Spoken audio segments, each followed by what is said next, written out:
Continuamos nuestra tertulia de Descubriendo el siglo XXI. Y quiero recordarles dos avisos importantes. Primero, pasado mañana tenemos nuestro taller de formación de Sagrada Escritura en la parroquia San Columba, de 12:15 a 3:30 de la tarde aproximadamente. Allí hablaremos sobre la inerrancia y la inspiración en la Biblia y diversas cosas bíblicas más importantes que dan 2 horas y pico, casi 3 horas de conversación y de descubrir la palabra de Dios y instrumentos para descubrir esa palabra, cómo se habla, cómo se lee, cómo se comprende en definitiva.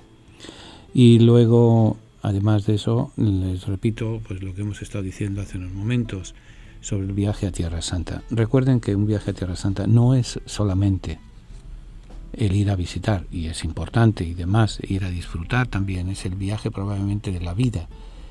Y muchos de ustedes que me están oyendo ya a tercera edad, casi jubilados o a punto de jubilarse, que han podido luchar para levantar su familia, también es tiempo de que también se den ustedes un gusto y puedan compartir las alegrías de conocer el lugar donde nació el Señor, donde nace el Divino Niño, los devotos del Divino Niño, donde llevan a... No es lo mismo, vuelvo y le repito, vayan conmigo, vayan con quien quieran, pero lo que sí les digo es que después que se ha ido a Tierra Santa, se lee la Biblia de otra manera, se ve la palabra de Dios de otra manera, porque es ponerle imagen a aquello que cuando nos hablan la multiplicación de los panes y los peces, bueno, pues podemos inventar cualquier cosa, pero estar donde nos cuenta la tradición de 2000 años que aquello ocurrió, comer el mismo pez, digo el mismo pez no porque ya se pudrieron, son los mismos peces del mismo lago, ese lago lleva miles de años dando a luz, por así decir, a los peces, ese tipo de pez que llaman de San Pedro, el comerlo, el estar allí, el entender pues, si el grano de trigo no cae en tierra fértil, porque vamos a ver cómo se acaba de sembrar y va creciendo la tierra fértil y demás. Y sobre todo ver, oler, caminar, descubrir la Tierra Santa les va a ayudar a conocer más y más cercano. De hecho, hay una cosa nueva. Miren, yo he ido ya 50 y pico de veces y siempre descubro algo nuevo. Siempre hay algún agujero, algún templo, alguna piedra, alguna edificio, alguna cosa siempre. Y acabo de recibir la noticia de que cerca del Muro de los Lamentos han encontrado un teatro romano. Y miren que llevan los arqueólogos hace años. Se sabe que existía en la ciudad de Roma, en la ciudad de Jerusalén, un teatro romano. Y se sabe que existía un coliseo. El coliseo no se ha encontrado todavía. Es cuestión, pues, a cierto punto de suerte, pero parece que el teatro sí está junto al Muro de los Lamentos. Es una cosa que vamos a ver. Entonces, anímense y vayan haciendo sus cálculos económicos, pero dense prisa. Continuamos el tema sobre las instituciones misionarias, ese espíritu de respuesta a Dios. Muchas veces Dios sopla donde le da la gana, como le da la gana y cuando le da la gana. Es simplemente estar nosotros atentos a ese soplo y a esa presencia. Y vimos la primera, en la obra pontificia de la propagación de la fe, la obra de la Santa Infancia, y hay otra importante, otra de estas instituciones, que es la pontificia obra de San Pedro Apóstol. En la obra pontificia de San Pedro Apóstol tiene que ver la sugerencia del vicario apostólico de Nagasaki, Monseñor Cochin, de las misiones extranjeras, se convenció de que, miren, es muy bonito ir de misioneros, pero una comunidad que no genera sus propios pastores, algo está fallando. Y no es lo mismo venir no sabe igual, vamos a llamarle así, cuando el que nos predica el Evangelio viene de otra tierra, que cuando es alguien que ha nacido entre nosotros, vive entre nosotros, comparte entre nosotros, nos conoce, porque es parte de los nuestros. Entonces es la pía unión en la obra pontificia de San Pedro Apóstol, favorecer las vocaciones nativas, favorecer las vocaciones al sacerdocio, al diaconado, al sacerdocio, al episcopado, al cardenalato, que en los líderes religiosos surjan, los catequistas surjan en el lugar donde se está predicando el Evangelio. Eso de, miren, lo único que se importan son los carros, hoy en día los teléfonos, hoy las computadoras y demás. Pero los instrumentos de la fe, la respuesta del Evangelio, tiene que generarse ella misma. Una de las veces, la primera vez que fui me llamó la atención profundamente a la ciudad de Corinto. Corinto en su época, en la época de San Pablo, era una de las ciudades más importantes del Mediterráneo. Ahora está convertida en ruinas. Es un chorro de ruinas viejas. Entonces, tenía una comunidad cristiana floreciente. Lo mismo ocurre con Éfeso, una comunidad cristiana floreciente. ¿Qué pasó? No fueron capaces de generar sus pastores y desaparecieron. Y eso mismo va a ocurrir entre nosotros. Ya estamos teniendo comunidades que no tienen sacerdote, comunidades que tienen que ser atendidas, un sacerdote que tiene que atender 3, 4, 5 comunidades. Ese problema ya lo vieron refiriéndose a las misiones. Entonces se crea esa obra pontificia de San Pedro Apóstol para crear y fomentar las misiones, para que la Eucaristía, la celebración de la Santa Misa, la celebración de los sacramentos, la celebración de la reconciliación, la diga alguien que nos conoce, alguien que es de nuestra carne, de nuestra sangre, de nuestra cultura. Y entonces va surgiendo ese... en la fundación, en el año 1899, en la ciudad de Caen, en Francia. En 1901 se traslada a París y después a Friburgo, pero todo es cuestión de ir cumpliendo los objetivos. Los objetivos son recomendación insistente para la formación y la educación de los sacerdotes religiosos y religiosas locales, crear el clero nativo. En segundo lugar, contribución con la oración y la ayuda económica al crecimiento del clero indígena. Y atención a la educación y la formación misionera de la juventud, y también no solo implicar al laico.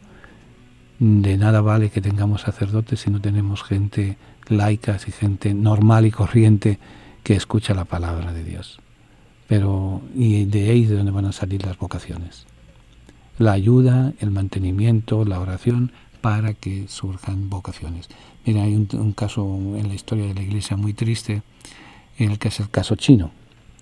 En el siglo XVI hubo una avanzadilla, un grupo pionero de parte de los padres jesuitas que llegaron a la corte imperial de Pekín. La idea de Matteo Ricci, que le llegó a aprender el chino correctamente, que llegó a escribir en chino y demás, era si logramos que el emperador se convertirá el imperio. Pero en ese sentido fracasó. Pero pidió una serie de cosas que si se le hubieran concedido en su tiempo, la historia del cristianismo en China hubiera sido distinta. Y una de ellas dijo muy claro, el Evangelio hay que transmitirlo en la cultura en la cual se predica. Y tenía toda la razón. El Evangelio nosotros lo hemos recibido porque se inculturó en la cultura greco-latina, greco-romana. Cuando llegó a nuestra América, tenía los rostros y la misma terminología que usamos hoy en día, es una terminología romana, porque nos ha llegado en conceptos greco-romanos. Matteo Ricci dijo, no, el Evangelio es como una semilla que hay que inculturarla en los ritos chinos, en la cultura china, en la forma de pensar y la religiosidad china. No le hicieron caso. Tuvieron que esperar 3 siglos y medio para tener los primeros obispos chinos y los primeros sacerdotes chinos, y tuvieron que esperar al Concilio Vaticano II, 1962-65, para poder tener los textos litúrgicos en chino. Una falta de visión, pero ¿qué le vamos a hacer? Bien, entonces la tercera gran obra misionera es la obra pontificia de San Pedro Apóstol. Es una de las finalidades, es la oración continua por las misiones, por la formación, la creación del clero nativo. Y la otra, la Pontificia Unión Misional. La Pontificia Unión Misional del clero, a diferencia de las otras obras, tiene como fin específico el incremento del trabajo misionero y la expansión de las misiones, no a través de la ayuda económica, sino a través del compromiso directo de los que, como los apóstoles, han recibido una orden. La unión fue fundada por el beato padre Paolo Manna y reconocida por el Papa Benedicto XV. Es impulsar el impulso misionero, para el juego de palabras, o sea, reforzar, o sea, no dejar en olvido el compromiso que todo creyente tiene para con la predicación del Evangelio. O sea, el Evangelio es un compromiso de todos. No es decir, yo me conformo, voy a la iglesia, me inscribo en la iglesia porque me bautizan y ya entonces en base a eso tengo derecho a venir a misa, a que me bauticen a mi hijo, a mi hija, a que me case por la iglesia, sean testigos de mi casorio por la iglesia, de mi casamiento, que sean, o sea, como si fuéramos a un club. Nos apuntamos a la iglesia católica con el bautismo y ya participamos de gratis, más o menos, en total un pesito que echemos en la coleta, unos centavos en la coleta, me participo de gratis y voy a la iglesia cuando somos niños, hasta que hacemos la primera comunión, hasta que hacemos la confirmación, después abandonamos la iglesia hasta que nos casamos, o hasta que se nos muere alguien, o hasta que tenemos a alguien que hay que hacer la primera comunión, etcétera. Y no, eso no es ser cristiano, eso no es ser creyente. Eso es ser miembros de un club, pero no lo que nos pide el Evangelio. Y por eso surge el movimiento, la Pontificia Unión Misional. El ir tomando conciencia de la responsabilidad que todos los creyentes tenemos en la evangelización. La evangelización, el anuncio de la figura de Jesús, no es solamente responsabilidad de nuestros pastores. Ellos tienen una responsabilidad, tenemos una responsabilidad, pero el creyente también tiene la suya. Y vendré aquí a cuento la una reflexión o un pensar en la parábola de los talentos. A cada uno se le da según sus capacidades y a cada cual se nos da más o se nos da menos, pero a todos se nos pide lo mismo: negociar, llevar a cabo o hacer a funcionar aquellos dones que Dios nos ha dado. Vuelvo y le repito, el día que nos encontremos ante Dios no nos va a preguntar cuántas misas, cuántos rosarios, cuántas reuniones hemos tenido. Nos va a decir: te di estos talentos, ¿qué hiciste con ellos? Y el día que nos encontremos ante Él ya no hay más break, no hay más vuelta de hoja. Tenemos que ir con la inversión hecha y con los réditos a ser posible, lo más posible, pero al menos con la inversión hecha. Este es el objetivo de la Pontificia Unión Misionera, es en primer lugar promover la conciencia misionera entre los sacerdotes, entre los consagrados a Dios. Muchas veces en las parroquias, en la vida parroquial, hacemos tantas y tantas cosas, y lo que menos hacemos es predicar el Evangelio. Que si hay que limpiar la iglesia, y hay que limpiarla, no va a ser una cuadra, hay que limpiar la iglesia, que si el trabajador tal, que si la clase de catequesis cual, pero a la hora de ir a lo básico, a lo esencial, muchas veces no nos llega el tiempo. Por eso este objetivo de la Pontificia Unión Misionera es crear conciencia de que todos tenemos responsabilidad, de que todos somos misioneros, pero sobre todo los consagrados a Dios, sacerdotes, religiosas, religiosos. Y eso nos va a llevar a fomentar entre la comunidad creyente, entre la comunidad parroquial, fomentar el conocimiento de la palabra de Dios, o sea, la educación religiosa, pero sobre todo el sentido misionero. El sentido de, recuerden que la palabra misionero viene del verbo misio, enviar, y todos los creyentes somos enviados a ser testigos del Evangelio. Pues bien, con estas 4 grandes instituciones, la Iglesia montó, vamos a llamarle así, la toma de conciencia del mundo misionero. La Asociación de la Propagación de la Fe es el dicasterio que se encarga de manejar todo este tinglado, por así decir, de anuncio del Evangelio. Responsabilidad de la Asociación de Propagación de la Fe, de la Asociación de la Santa Infancia, de la Obra de San Pedro Apóstol y de la Unión Misionera del Clero. Y claro, hubo la gran suerte de que hubo un papa en el siglo XX, no, todavía no es santo, sí hubo San Pío X, pero en el que me refiero San Pío XI, que tenía ese espíritu misionero y ese espíritu de apertura a los demás. y entonces creó que el cuarto domingo de octubre se dedicara a la oración, a la limosna y sobre todo a la reflexión sobre el compromiso misionero. Compromiso misionero que después los otros papas nos lo han dicho de otras formas, más poéticas, más elegantes. El Papa Pío XI establece la jornada mundial el cuarto domingo de octubre, como les decía. Y para esa ocasión siempre Pío XI, Pío XII, Juan XXIII, Pablo VI, Juan Pablo I, Juan Pablo II, Benedicto XVI y Francisco, siempre cuando llegue ese momento dan un mensaje para la Jornada Mundial de las Misiones. También Francisco lo dio en la fecha de Pentecostés para poderlo celebrar este domingo. Escuchémosle.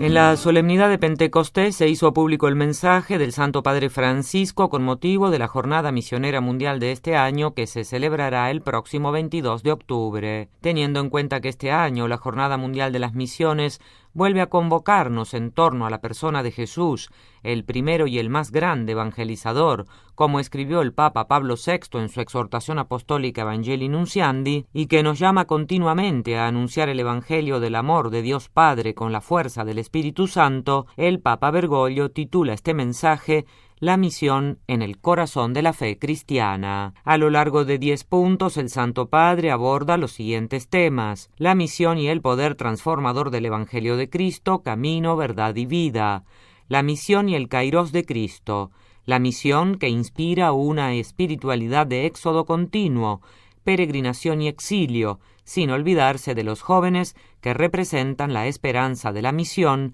así como el servicio de las obras misionales pontificias y el hecho de hacer misión con María, que es precisamente la madre de la evangelización. El pontífice escribe que esta jornada nos invita a reflexionar sobre la misión en el corazón de la fe cristiana, de donde surgen algunas preguntas que tocan nuestra identidad y responsabilidad como creyentes en un mundo confundido por tantas ilusiones, herido por grandes frustraciones y desgarrado por numerosas guerras fratricidas que afectan de forma injusta sobre todo a los inocentes. Entre los interrogantes planteados por el Santo Padre se destacan: ¿cuál es el fundamento de la misión? ¿Cuál es el corazón de la misión? ¿Cuáles son las actitudes vitales de la misión? Francisco también escribe que la misión de la Iglesia no es la propagación de una ideología religiosa, ni tampoco la propuesta de una ética sublime, y recuerda con las palabras del Papa Benedicto XVI en su carta encíclica Deus Caritas Est,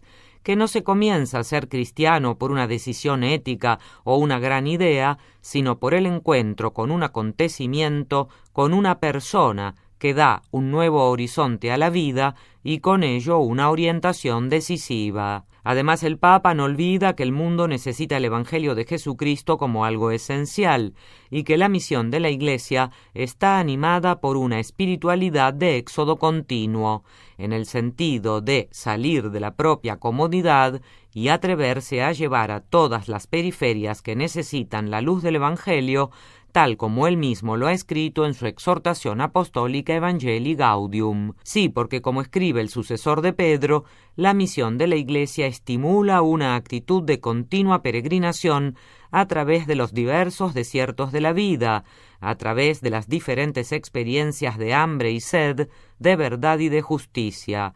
La misión de la Iglesia propone una experiencia de continuo exilio para hacer sentir al hombre sediento de infinito su condición de exiliado en camino hacia la patria final, entre el ya y el todavía no del reino de los cielos. El obispo de Roma concluye su mensaje invitando a todos a proseguir en la misión, inspirándonos en María, Madre de la Evangelización, porque ella, movida por el Espíritu, recibió la palabra de vida en lo más profundo de su fe humilde. De ahí su deseo de que la Virgen nos ayude a decir nuestro sí en la urgencia de hacer resonar la buena nueva de Jesús en nuestro tiempo, que nos obtenga un nuevo celo de resucitados para llevar a todos el Evangelio de la vida que vence a la muerte, que interceda por nosotros para que podamos adquirir la santa audacia de buscar nuevos caminos para que llegue a todos el don de la salvación. Radio Vaticano. Tiene ya su Biblia, la colección de libros que han marcado la historia de la humanidad en los últimos 25 siglos. Si aún no posee una Biblia, nosotros podemos ofrecérsela a un precio módico, tanto en inglés como en español, o incluso bilingüe.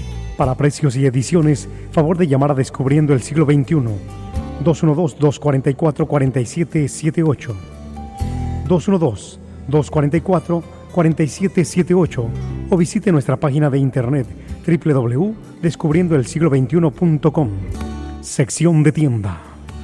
¿Sabía usted que el lago de Tiberíades fue el escenario principal de la vida pública de Jesús?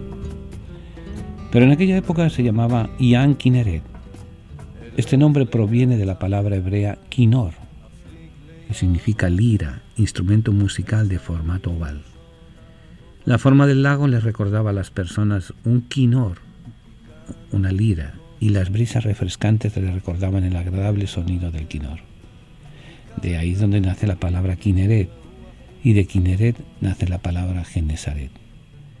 En las orillas de este lago vamos a dormir varias noches durante nuestro viaje a Tierra Santa, el cual lo vamos a llevar a cabo entre el 18 de febrero y el 3 de marzo de 2018.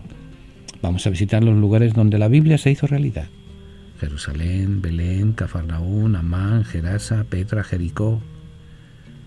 Únete a nosotros, al Padre Tomás del Valle, a los oyentes de la tertulia, en esta experiencia de fe, de historia, de alegría. ¿Saben qué? Vamos a recorrer la tierra de la Biblia. Para mayor información llame al 212-244-4778 o escriba al P.O. Box 1170, New York, New York 118.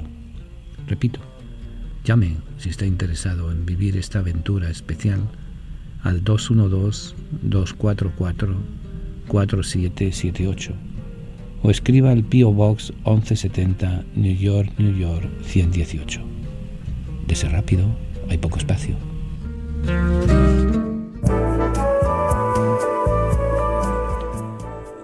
Y seguimos nuestra tertulia cambiando de tercio. Vamos a conversar sobre el Pentecostés del siglo XX de la Iglesia actual, que es el Concilio Vaticano II. Pero antes de que continuemos, les recuerdo dos cosas, dos invitaciones. Una, los que puedan participar en seminarios de Sagrada Escritura que llevaremos a cabo este fin de semana en la parroquia San Columba.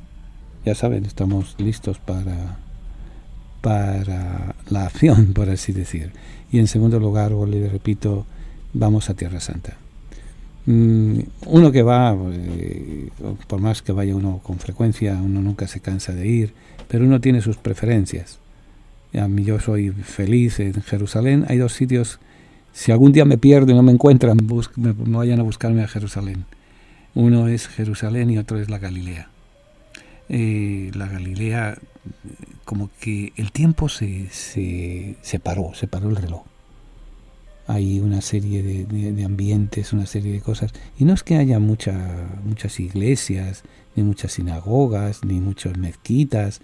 Es el ambiente, es uno puede, ¿cómo les diría? Puede sentir eso, el pisoteo de las legiones romanas, los gritos del barco que se acerca con la pesca de parte de Pedro, los gritos de las tabernas que había en Cafarnaún o en Betsaida. Se puede uno imaginar, pero sobre todo hay una serenidad de espíritu, una tranquilidad, como que, no sé, es difícil poner con palabras aquello que llega al corazón. Por eso, como yo he vivido esa experiencia tantas veces, me gustaría que usted la pueda vivir también. Que pueda decir, en mi vida he tenido un momento muy importante, muy cercano a Dios, porque sé que se van a acercar a Dios en Tierra Santa, allí donde Él se hizo persona, se hizo ser humano entre nosotros. Y allí donde nuestra iglesia surgió, las primeras comunidades estaban precisamente en la Galilea, Jerusalén, y después Siria y Roma. Son los 4 puntos cardinales, por así decir, de las primeras comunidades. Siria, la pobre, que está pasándolas ahora, pues eso, bien difíciles, y que les pido una oración por ellas. Yo tuve la dicha, cuando fue el Papa Juan Pablo II a visitar Siria, de acompañarle, y me enamoré de ese país. Es un país encantador, era un país encantador, ahora está con en la guerra entre ellos y pedirle a Dios que se acabe cuanto antes. Pero eso ya escapa a nuestras manos. Lo que sí les digo, no se van a arrepentir si vamos a Tierra Santa, y les deseo que al menos una vez en su vida vivan esa experiencia. Cortamos del viaje a Tierra Santa para hasta el próximo anuncio comercial. Y les decía al principio de nuestro programa que íbamos a hablar sobre las misiones. Hemos dado más o menos una visión de conjunto sobre las partes de las 4 grandes instituciones misioneras. Todo ese material va a estar en la página de Descubriendo el Siglo XXI. Ya yo he mandado el material para que lo tapen, para que lo escriban y lo puedan poner. Me imagino que para mañana, pasado, estará pendiente, ya estará ya presente en nuestra página todo el material sobre las misiones. Y vamos ahora al Concilio Vaticano II. Como les decía, en 1789 la Revolución Francesa puso patas arriba toda la humanidad. El mundo conocido hasta ese momento y el mundo que tomaba las decisiones, que era el mundo europeo, y como con salpicado, como un tsunami, invadió también el mundo americano. Hay que pensar que sin la influencia de la Revolución Francesa no hubiera habido la independencia de muchos de nuestros países. Pero no vamos a entrar en política ni en historia, sino simplemente ceñirnos a lo que nos dice nuestra fe, a lo que nos dice la marcha de la Iglesia, de la comunidad creyente. La comunidad creyente, la Revolución les cogió en shock. De hecho, han tardado 2 siglos en reaccionar. Y la reacción a la Revolución Francesa, la respuesta a los planteamientos que nos daba la Revolución Francesa, la tiene la Iglesia reunida en asamblea entre 1962 y 1965 en un concilio. No olviden lo que decía antes de sínodo. El concilio es la asamblea de obispos y fuerzas vivas de la Iglesia, presidida por el Papa o un delegado suyo, para deliberar y decidir sobre materias relativas a la fe, las costumbres y la disciplina eclesiástica. Palabra concilio y sínodo son iguales. Pues bien, Juan XXIII decide el anuncio. Vamos a dar unas líneas generales sobre el concilio.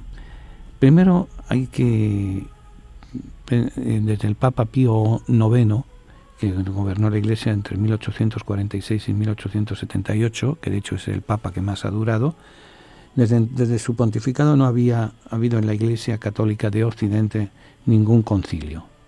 Él había convocado al Vaticano I, que duró tan solo unos meses, 1869, principios de 1870, en el cual lo único que se llegó a un acuerdo fue definir el dogma de la infalibilidad del Papa. Los papas sucesores de Pío IX, León XIII, Pío X, Benedicto XV, Pío XI, Pío XII, no vieron la necesidad de convocar o de continuar el Vaticano I. Pío XI pensó en concluir el Vaticano I, el cual había sido interrumpido por la entrada de las fuerzas internacionales a Roma en 1870. Y era una de las cosas positivas que tuvo la entrada de las fuerzas rebeldes en Roma, fue que acabó con los estados pontificios. El Papa se convirtió simplemente primero en un prisionero en el Palacios Apostólicos y después como figura simbólica, como figura para poder tener una cierta independencia en la creación del Estado Vaticano, el Estado más pequeño del mundo, 14 millas cuadradas. Pero esa es otra historia. Pío XII tuvo la idea de convocar en 1948 un concilio, pero finalmente cuando vio la oposición que había, decidió cancelar esa idea en 1951. Ahora va a ser su sucesor, Juan XXIII, que en el día 25 de enero de 1959 convocó a la Iglesia y al mundo entero a un concilio. Y lo dijo de esta manera: pronunciamos delante de ustedes a la verdad temblando un poco de emoción, pero a la par con resolución de propósitos, el nombre de una propuesta de doble celebración, de un sínodo diocesano para la ciudad y un concilio ecuménico para la Iglesia Universal. La historia después se lo contó a Monseñor Bevilacqua, que fue su secretario. De hecho, Monseñor Bevilacqua murió con 100 años, hace creo que 1 año y pico, escaso. Finalmente, el Papa Francisco lo hizo cardenal, ya el pobre, pues imagínense una persona con 100 años, pues Bevilacqua nos contaba que a él le extrañó también. La historia fue de esta forma. El octavario por la unión de las iglesias, el Papa lo celebró, y el último día fue en la Basílica de San Pablo Extramuros. Era un acto protocolario, si me apuran. Y entonces en la locución, en el discurso que el Papa Juan XXIII dio, fue cuando invita a la creación al funcionamiento de este concilio. Un concilio para la ciudad, un concilio para la Iglesia Universal. Después por la noche, cuando estaban cenando con su secretario, Monseñor Bevilacqua le preguntó, ¿pero cómo se le ha ocurrido una cosa de estas? Entonces él, muy campesino, muy campechano, muy cercano, le dijo, mira, yo vengo de una familia de muchos hermanos, creo que eran 18 hermanos. En casa, cuando había algún problema, nos sentábamos en torno a la mesa y no nos levantábamos hasta que no resolviéramos el problema. La Iglesia tiene un gran problema en este momento, y es cómo responderle a Cristo, el eternamente joven, en las circunstancias del siglo XX, vísperas del siglo XXI. Entonces, la familia de la Iglesia pues son las fuerzas vivas. Vamos a convocarlas. Vamos a convocar para resolver el problema. Cómo anunciar la palabra de Dios, el mensaje de la Iglesia, el mensaje de Jesús de Nazaret al hombre contemporáneo. Y como comprenderán, el revolú que se formó, el salpafuera que se formó, fue tremendo. Todo el mundo lo escogió, pues eso, fuera de base. Pero él dijo, esto va porque esto va. Y así fue. Ahora, ¿cuáles son los objetivos del concilio? En las alocuciones previas al Vaticano II, Juan XXIII expresa los objetivos del mismo.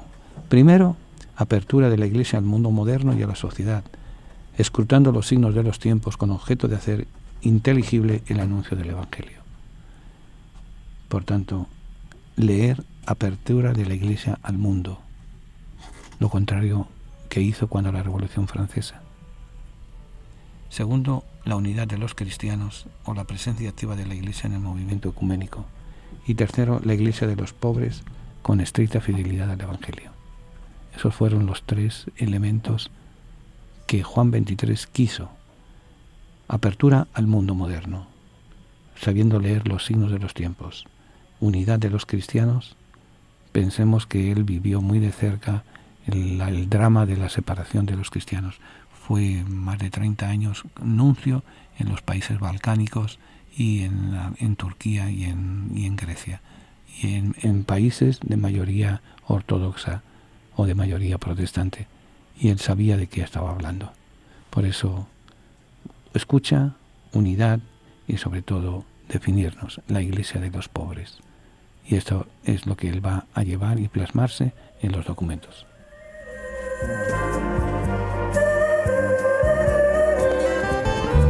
Tiene ya su Biblia, la colección de libros que han marcado la historia de la humanidad en los últimos 25 siglos.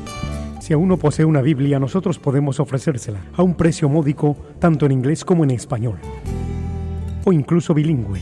Para precios y ediciones, favor de llamar a Descubriendo el Siglo XXI, 212-244-4778, 212-244-4778, o visite nuestra página de internet www.descubriendoelsiglo21.com, sección de tienda.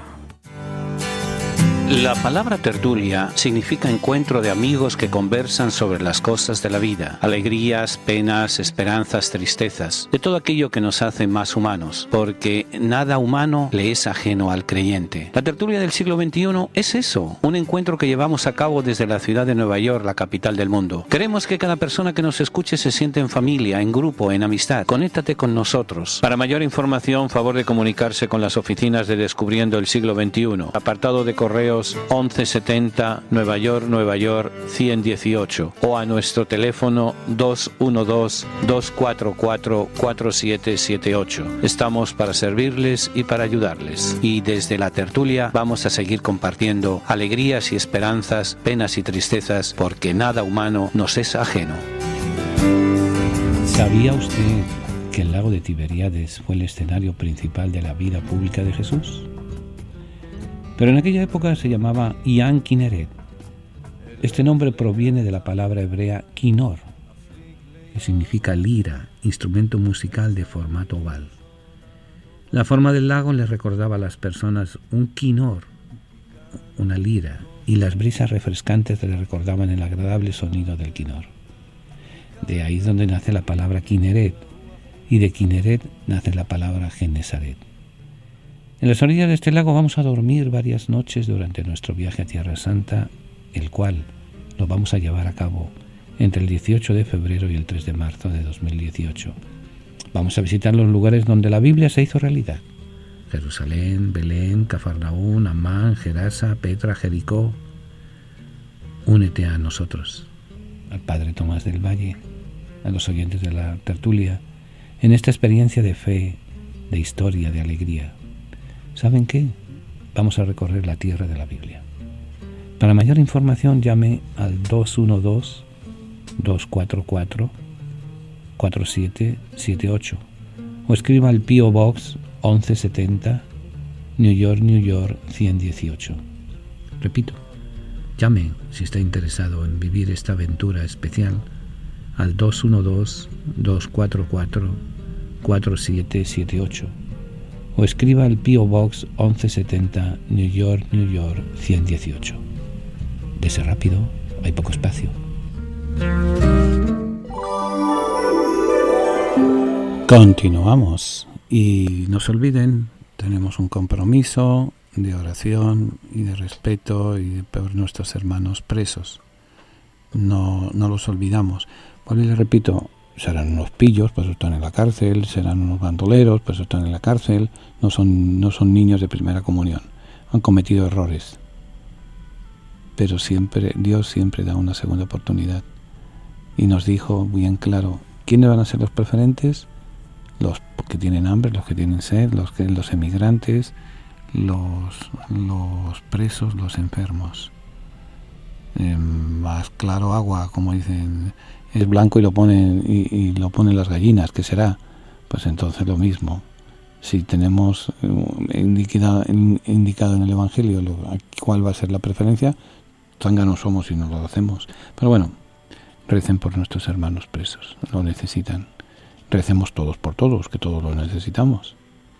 Y vaya haciendo cálculos con su tarjetita de crédito. Hoy en día con el plástico se puede viajar a un montón de sitios. Y vamos para Tierra Santa. Es una experiencia que se la deseo a todos, para que alguna vez puedan caminar por el camino de la Biblia, donde se hizo realidad la Biblia. Los amaneceres en Galilea son espectaculares. Y máxime en el mes de febrero, cuando vamos. Miren, yo he ido a todas las épocas del año, todas tienen sus pros, todas tienen sus contras. A lo mejor vamos y no nos cae una gota de agua, o a lo mejor vamos y nos cae una nevada de 3 pies, pues todo es posible. Pero eso es parte de la aventura. No dejen de ir porque hay la posibilidad remota de que pueda nevar. Yo lo que sé es que hay la posibilidad de que el tranvía, el tren, el carro solamente pasa una vez en la vida. O se toma o se toma. Bueno, volvamos a Juan 23 y la estructura del concilio, la iglesia de los pobres, la unidad de los cristianos, la lectura en la apertura al mundo moderno. Fueron las 3 razones que le llevaron a Juan 23 a convocar el concilio. Ahora había que preparar todo ese tinglado, todo ese enredo que se había montado y demás. Juan 23 decide personalmente la convocatoria del concilio, prepara una consulta amplia y democrática. El 18 de junio de 1959, el secretario de Estado, Cardenal Tardini, invita a todos los obispos del mundo. En ese momento había 2.594 obispos en todo el mundo. A ellos se añaden los superiores generales de órdenes y congregaciones religiosas, que en ese momento eran 156 en total. Y no se dejó de lado el aporte que podrían dar las universidades católicas presentes en ese momento. Y a todos ellos se les propuso que libremente brindaran temas de reflexión antes del 30 de octubre de 1959. O sea, junio, julio, agosto, septiembre, octubre, 4 meses para presentar sugerencias de posibles temas de discusión. Se recibieron 2.812 respuestas, que después se recogieron en 16 volúmenes con unas 10.000 páginas.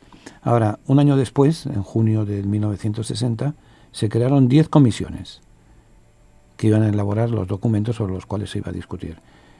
Teología 1, Gobierno de las Diócesis 2, Disciplina del Clero y del Pueblo Cristiano 3, Religiosos 4, Sacramentos 5, Liturgia 6, Estudios y Seminarios 7, Iglesias Orientales 8, Misiones 9, Apostolado de los Laicos 10. Todas estas comisiones eran coordinadas por una comisión central. Una comisión central la cual se ocuparía de redactar el reglamento del concilio. Este reglamento del concilio, posteriormente se crearon nuevos secretariados: Apostolado de los Laicos, Medios de Comunicación y Unión de los Cristianos. Todas esas 10.000 páginas se estudiaron, se elaboraron, se crearon comisiones y se llegaron a preparar 72 preguntas, las cuales fueron entregadas a los obispos para su estudio y discusión 3 meses antes de comenzar el concilio. Como ven, fue ir haciéndolo poco a poco. Según el reglamento del concilio, había 3 tipos de reuniones: las reuniones públicas, presididas por el Papa, de ordinario al comienzo y final de cada periodo; las congregaciones generales, en las que se discutían los esquemas; y las comisiones, que reelaboraban los textos a tenor de las propuestas discutidas. El idioma oficial, adivina cuál fue: en latín. Todos los documentos y todas las presentaciones eran en latín. Ahora, los padres de rito oriental se negaron a hablar en latín, aunque lo sabían, pero ellos no eran de cultura latina, hablaban en francés casi siempre. Hubo 4 sesiones correspondientes a los otoños de 1962 a 1965. Padres conciliares registrados, 2.540, o sea, prácticamente todo el episcopado del mundo. Ahora, ¿estos cómo se repartían? Obviamente el número más grande eran los obispos europeos, 1.379. De esos 1.379, 379, adivinan de dónde eran: italianos. Los obispos del continente americano, Norte, Centro, Suramérica, eran un total 1.000 obispos. Africanos 300 y asiáticos otros 300. Ahora, hubo también representantes del mundo protestante, 150. Observadores no católicos, 31. Eso es al principio, al final había 93. Y representaban a 29 iglesias no católicas. Representantes de los medios de comunicación, 1.000 periodistas registrados. Para la muerte de Juan Pablo II y la toma de posesión de Benedicto XVI, éramos 8.500 periodistas los registrados. Los medios cada día toman más interés en las cosas de la Iglesia.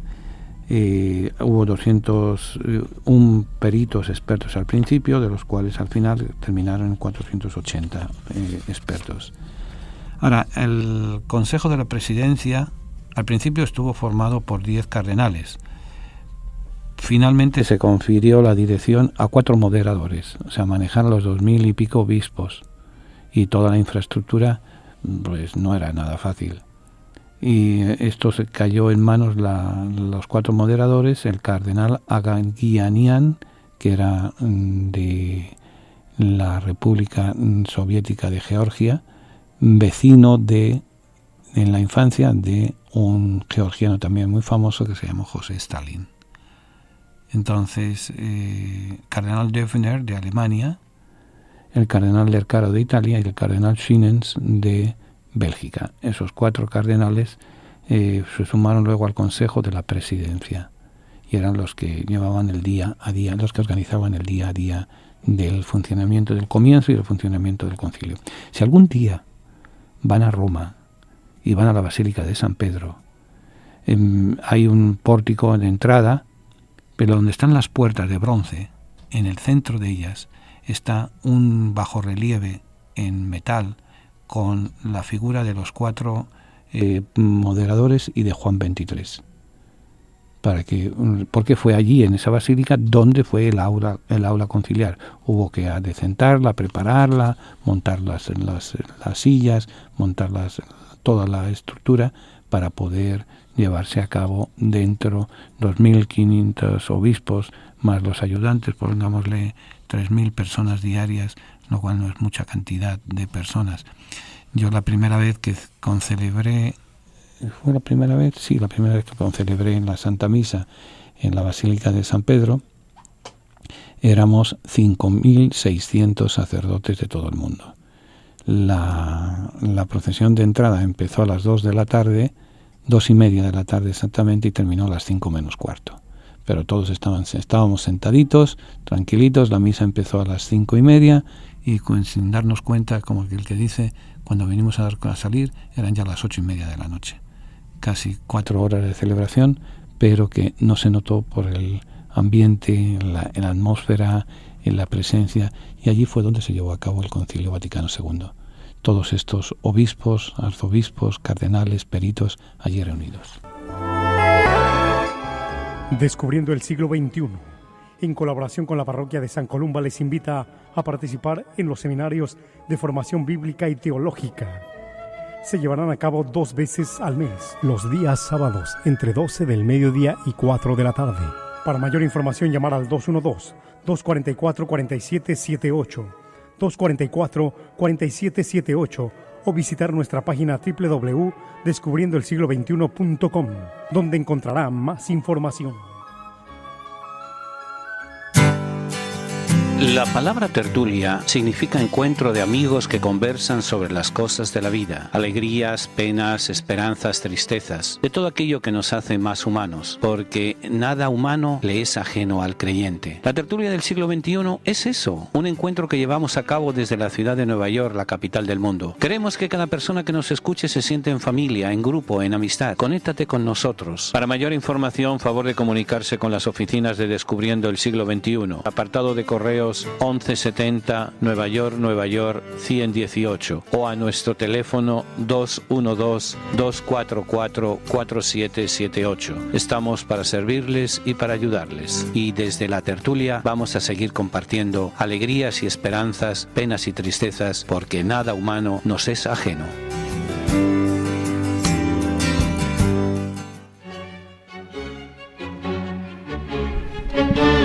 Continuamos nuestra tertulia y quiero recordarles varias cosas.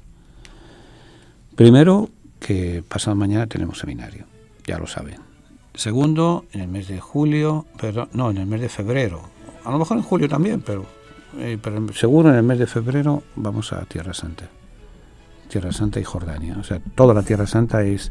Si vamos a verlo, podríamos, cuando hablamos de Tierra Santa, habría que hablar de Egipto, Jordania, Siria, Líbano e Israel. Sería todo lo que tiene que ver con el mundo de la Biblia, el mundo importante de la Biblia y el mundo del Nuevo Testamento. A Siria, lamentablemente, probablemente ya nunca podamos volver hasta que no se termine la guerra y mientras se reconstruye y demás. A Egipto, los grupos radicales de Al-Qaeda están fastidiando la paciencia en el desierto del monte Sinaí y demás. Jordania e Israel podemos ir cuando nos parezca bien y cuando lo creamos conveniente. Y como les decía antes, el ir es fortalecer nuestras relaciones con nuestros hermanos cristianos que se sienten abandonados. Leí cuando estaba preparando el programa, unas declaraciones del cardenal Zeni, que es el nuncio del Vaticano en el gobierno de Siria, y decía que están disminuyendo, ahora tan solo queda un país que tenía casi un 18% de población cristiana, no llega al 2%. Y entonces dice, como son gente preparada, dice en esta entrevista el cardenal nuncio en Siria, como son gente preparada, cada vez que se va uno se cierra una ventana de cultura, de fe, de presencia en la Tierra Santa, en Siria. Hay que pedir por ellos. Por eso vamos para allá, y una de las mejores formas, no vamos a ir a Siria, vamos a ir a Jordania y a Israel, una de las mejores formas de dar testimonio y ayudar a nuestros hermanos es visitándoles, acompañándoles. Pero volvamos al tema del concilio, que nos queda ya poco tiempo. A lo largo de la historia de la Iglesia se han dado 3 grandes reformas. La primera se llevó a cabo entre el año 1073 y el 1086. que fue en el siglo XI. La condujo, la manejó, la impulsó el Papa Gregorio VII en un momento de grandes situaciones, de grandes dificultades. Es prácticamente 1054 ha sido la ruptura con Oriente, estaban curándose las heridas de esa ruptura. La primera gran reforma es la de Gregorio VII en el siglo XI. La segunda gran reforma es la reforma protestante, la reforma encabezada a cabo por Martín Lutero, y que esta reforma no solamente fue Martín Lutero, fue Juan Calvino, fue Enrique VIII. Los tres, podríamos decir así, los tres jinetes del Apocalipsis fueron los que rompieron, y eso provoca una reforma de parte de la Iglesia, o la contrarreforma, que es el Concilio de Trento. Y finalmente la tercera gran reforma es la Reforma Vaticana, llevada a cabo por iniciativa de Juan XXIII en el siglo XX. En estas tres reformas se dan unos ciertos puntos en común. La primera de ellas, el primer punto en común, la necesidad de un cambio profundo en el modelo de la Iglesia. Se necesitaba con el Concilio Vaticano II el darle un cambio al modelo de Iglesia. Ya el que se estaba viviendo, se estaba implementando, estaba ya caduco. Era el modelo de Iglesia traído por el Concilio de Trento, siglo XVI. Y es el que añoran muchos tradicionalistas hoy en día, pero bueno. Ahora, necesidad de cambio. Segundo, presentación de un programa reformador pastoral. O sea, de nada vale que tengamos unos cambios si no hay un programa que lo sustituye. Un programa que entusiasme, que enamore, que impulse los cambios. Y tercero, hay una cosa muy importante, la presencia de un gran líder.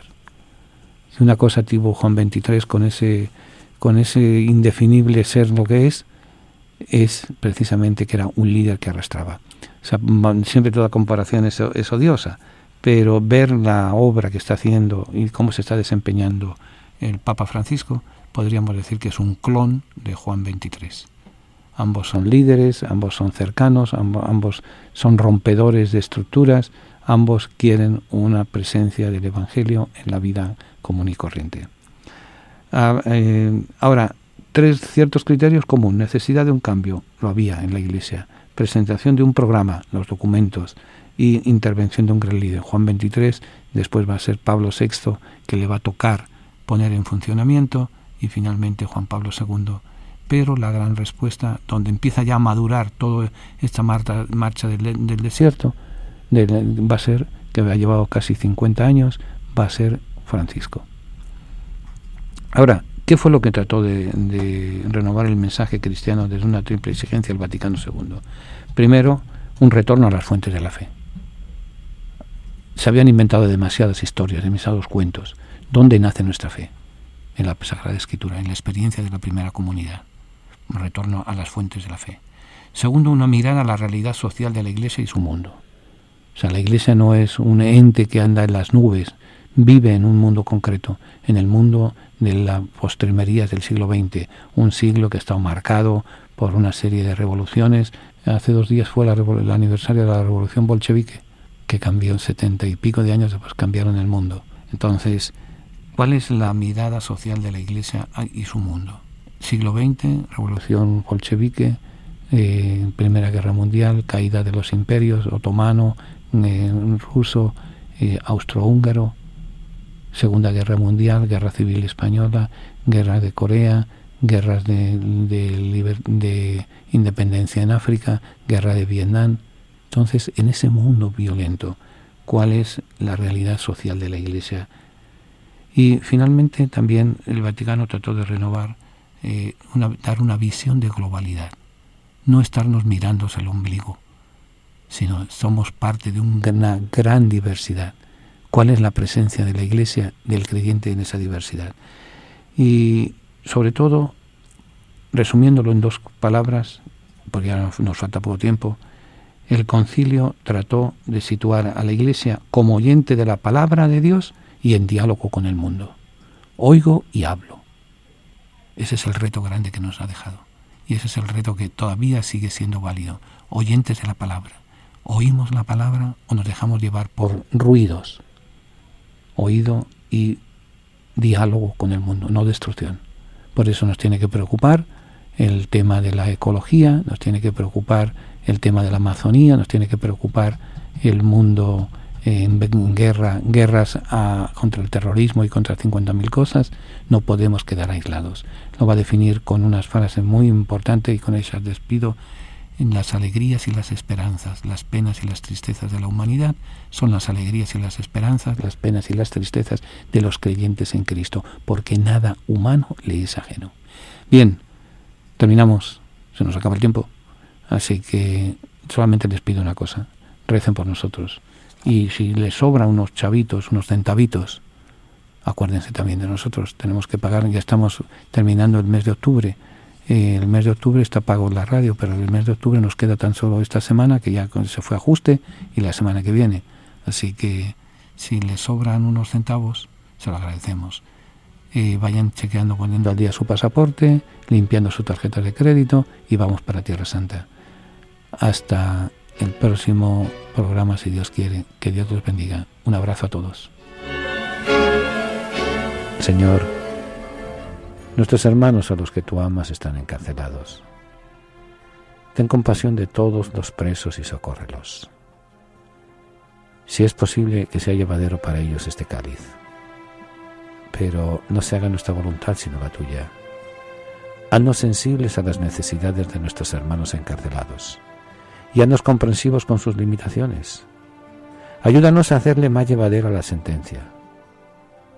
Señor, a los que amas están encarcelados. Toda su familia está también sufriendo. Haz que nunca pierdan la confianza y la esperanza en ti. Amén. Hasta el próximo jueves, si Dios quiere. Que Dios les bendiga.